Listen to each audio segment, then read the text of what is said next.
Welcome back to another episode of Magic's in the Mess, the go-to podcast for ambitious women ready to stop pretending, start aligning, and finally build success your way.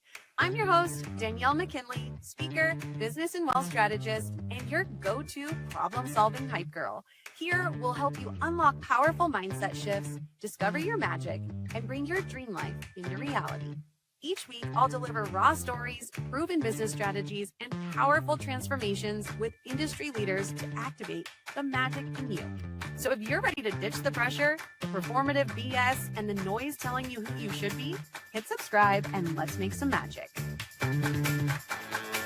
All right, have you ever convinced yourself a story was true, only to later realize that you completely made it up? I have. Guilty as charged. And actually, I've been doing this for the last few weeks. You see, I have been feeling totally uninspired by this podcast, and I always want to keep it 100 with you. So you may have noticed that it has been a minute since I sat down behind this microphone. And the longer that I waited, the louder the stories became. My inner asshole, she came out in full force. She was saying things like, people are probably going to notice where you've been. You've lost momentum. You really should have recorded something by now. Even things like, now it's going to feel awkward when you come back. Does that sound familiar to you? Because my brain had written, literally it felt like an entire Netflix documentary, complete with plot twists and very unnecessary season finale, I might add. And none of it had happened. None of it. That bad ending, it wasn't reality. Reality was so simple. The reality was I had not recorded a podcast episode and I didn't feel like I wanted to. And I was wondering when I would want to again. That was the whole story. That's it. Everything else came from meaning that I attached to my inner asshole. And look, we're all guilty of this and we do it more than we think. All right, babes, we do this literally all the time. Think about it. When you send a text and someone doesn't answer you right away, suddenly what happens? My gosh, they're upset with us. Or sales slow down for a month and suddenly what does that mean? You're failing, your business is falling apart, the sky is falling, you've got to pivot, right? Or we miss a few workouts and suddenly we've completely fallen off.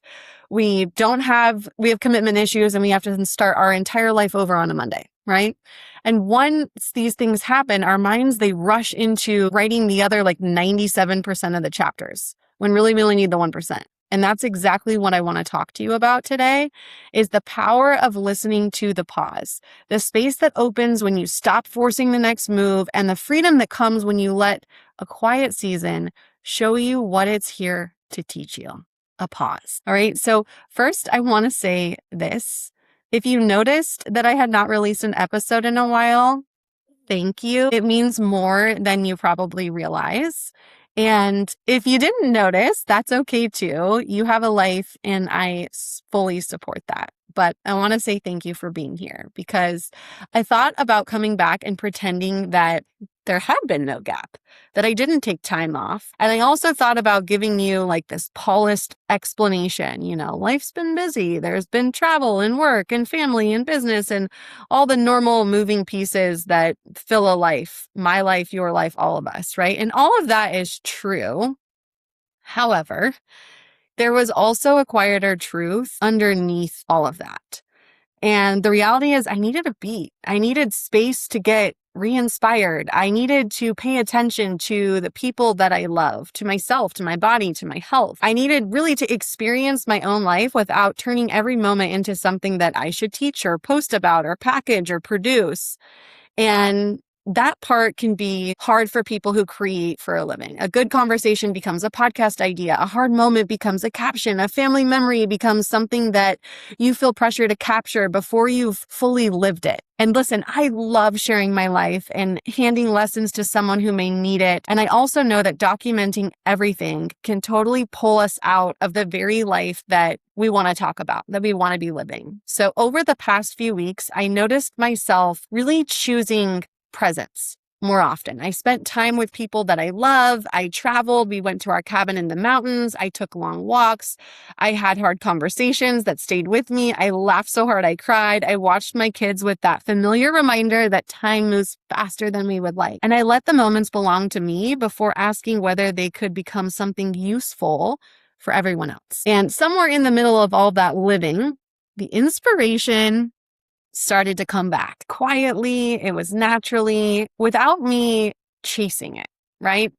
And here's the story my ego wanted to believe. My ego wanted to believe, that inner asshole, that taking a break meant I was inconsistent, that coming back would feel embarrassing, that a good host would have found a way to release episodes. And people might assume that maybe I ran out of things to say. Maybe I was losing momentum. This one, the momentum one, that one was the one that really challenged my ego, and specifically a younger version of me, because momentum matters to me. I've built businesses and I understand the value of showing up even on the days that you don't want to. So when I felt the urge to pause, my mind tried to turn it into this big character flaw of mine. And then what I did is I asked myself a better question though. I asked myself, what is actually happening? Okay.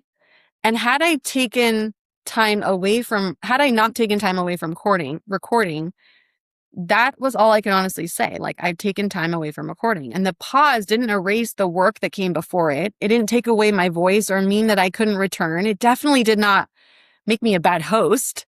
But I had created meaning that the facts didn't support. Okay. And that realization, that felt bigger than the podcast. And I took a moment to celebrate how far I have come in not letting silly stories become meaningful, not letting the thoughts steal my joy or dictate how I move through the day or how I spend my time or how quickly I could quiet them before becoming fully present again. And babes, that is a fucking win. A win we all deserve to have. Because how many times have you let silly, unchecked thoughts make meaning of something out of nothing? How many times? How many times have you done that? I know I've done it plenty. And have you let a slow season become proof that, say, you're failing, or a hard conversation becomes proof that a relationship is broken, or a tired day is like, yep, you're fucking lazy, right? We use a temporary experience to make a permanent statement about who we are, and it's just not true. And that creates so much unnecessary pressure for ourselves. Okay, sometimes a quiet week is simply a quiet week. You know, you may need to rest. Your mind may be processing more than you realize. And the next idea may need room to find you. You don't have to turn every pause into a prophecy that you're somehow not living up to the potential or that something is wrong with you. Okay. So think about how much noise fills an average day. We wake up, we reach for our phones, we check the notifications, we listen to something in our car, we scroll while we're waiting, we answer messages while we're eating, and we turn a show on before bed. Even our downtime comes with input. And look, I love music, podcasts, a good TV show binge, books, learning, and a good scroll as much as all of you. But still, every open space can get filled before our own thoughts have a chance to arrive, okay? And when was the last time you drove somewhere in silence? Do it. It is amazing. And when was the last time that you took a walk without listening to a podcast or checking your phone or tracking your steps? And when was the last time you sat outside and let yourself just stare into space without it meaning that you're unproductive? You see, I believe that God speaks in many ways. Intuition gets clearer when we create room for it, and our deepest desires often begin as a very quiet nudge. And those messages can be really easy to miss when life is so loud. Okay, so the next thing you need may already be trying to reach you. You just aren't making space for it. It could be an idea, a boundary, a decision you keep avoiding, or a dream you've been too busy to admit that you still want. And some answers, they arrive while you're moving, for sure, but some only arrive after you stop filling every single second of every single day. And a pause rarely arrives with a formal invitation, okay? You usually notice it through little signs. For me, things that normally feel exciting begin to feel forced. Small decisions, they feel like they require too much energy. Maybe I stare at my laptop and my brain seems to be like leaving the building, like an out of body experience, or you consume more hoping that someone else will say the thing that unlocks the thing, or you stop noticing what's really happening right now. Your body asks for rest, and maybe you're making another coffee, or you hear yourself saying, I just need to push through this week, and then next week it's the same thing. And for high achievers, a pause can feel really uncomfortable because productivity becomes connected to our identities. And we're used to being capable and taking action, and stillness removes those familiar tools. And then we start to make meaning that something's off. And there's nothing to check off, no immediate result to measure. So we keep moving even when movement has stopped helping us. So forcing my way through every season, it would eventually disconnect me from the reason that I started this. The work gets louder, the joy gets quieter, and I wonder where the inspiration went. Well, no wonder it's gone. Inspiration has never responded well to being chased down and interrogated, right?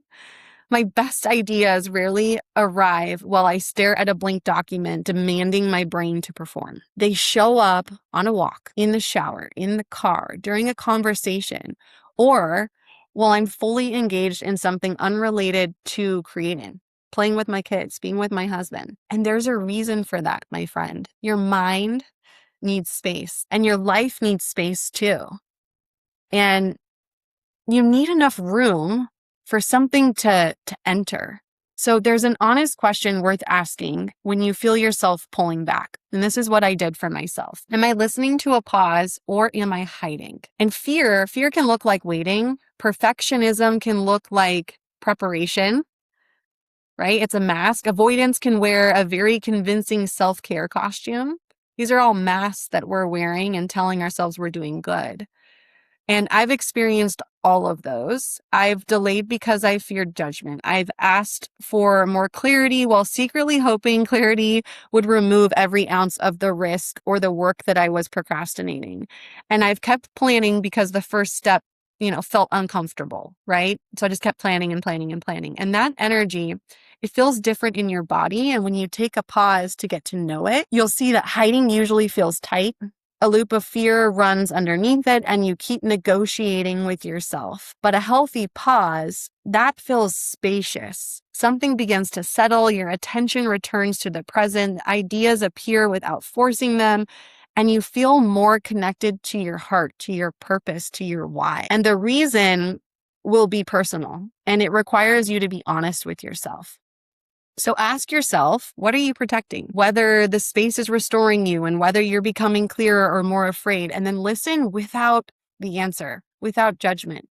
Even if you realize you've been hiding, you don't need to shame yourself into action, okay? You can acknowledge that it was just fear, and then you can take one small step. The goal here is to have the awareness so that you can get faster at moving through the need for a pause. Awareness gives you a choice. And I have spent almost 2 years talking about harmony over hustle. And this pause, it made me examine whether I was willing to live it when the choice felt really inconvenient. And harmony is easy to celebrate when everything's flowing, right? That's the easy part. The real practice, it shows up when slowing down affects the schedule, the launch, the content plan, or the image you have of yourself as someone who always delivers, okay? And for me, or over delivers. For me, though, harmony over hustle means building a life that has enough room for all of me. My ambition, work, family, faith, health, joy, and quiet. Everything belongs there, okay? And I don't want the work to receive the most alive version of me while the people that I love get whatever is left over. I want beautiful experiences to become memories before they become material. And I want to stay connected to where I'm going, why I'm here, what the purpose is. And you cannot lose momentum by living a life that's worth talking about, that you're enjoying, that you're present for. And those thoughts, they changed something in me. And the past few weeks, sure, gave me stories, perspectives, and the space to miss this microphone. And now I'm here because I genuinely have something to share. I genuinely have inspiration, not a content calendar that pulled me back into it because I had to. All right. Guilt didn't put me back behind the microphone. The desire to connect with you did. And that feels like harmony. So coming back can feel vulnerable after a pause, or coming back with a pivot, right? But the longer you wait, the bigger the return can become in your mind, the bigger the story. You start thinking that you need some dramatic explanation, a way to make up for lost time, a perfect first step to justify the gap. You don't, all right, babe? You don't. You are allowed to return gently on your terms. You can go back to the gym without punishing yourself, okay? You can post again, you can reopen the project, call the friend, revisit the dream, or sit back behind the microphone and say, hey, friend, it's been a minute. A pause does not lock the door behind you unless you decide it does. You get to choose what happens next. And consistency can include a pause and returning. And commitment can include rest. Growth can include seasons where a little visibility from the outside is happening, right? Nature has never seemed embarrassed by quiet seasons. If you think about it, trees don't panic in the winter. A lot happens beneath the surface even before we understand it or see it. And I think we would create a lot less suffering if we gave ourselves the same kind of grace as the trees do. So here's what I want to leave you with this week. Give yourself 5 quiet minutes, okay? 5 quiet minutes. No phone, no music, no podcasts, no notifications. 5 truly quiet minutes. No attempt to make the time productive either, okay? Sit in the car before you walk into the house. Take a lap around the block, or stand outside with your coffee. Choose whatever feels realistic for you. And then I want you to ask yourself one question. What have I been too busy to hear? And let that question just sit there with the awkward pause. You don't need to force an answer, and it's also okay if one doesn't come. Pay attention to what comes over the next day or two. Okay? And a thought may keep returning. A feeling may become clearer. You may even realize that, shit, I'm exhausted. That you miss someone, or that you still want something you forgot in all of the noise of life. You may hear that it's time to rest or time to move. Either way, though, you will be responding to something real instead of reacting to a story your fear created, your ego created, okay? Think about it. You know what makes music so beautiful? The notes, they matter. The rest and the space between things matter too. If you think about it and you take every pause out of a song, the whole thing would just be noise. And life works that way too. Okay? The space between one chapter and the next belongs in the story, the space included. That's the quiet, right? That the quiet has a rhythm and the waiting has information. Okay? The pause may be the place where the next verse in your story gets written. And maybe that's where the magic in the mess has been waiting for you. So thank you for spending this time with me today. I have missed these conversations. I have missed these moments. And I am so grateful to be back, feeling inspired. And if this episode made you feel something, I want you to share it with a friend. Leave me a comment and don't forget to like and subscribe. Let's show the algorithm that your girl is back, baby. Okay, now go be a harmony hustler who celebrates the pause and realizes its power. Until next week, babes, have a great day.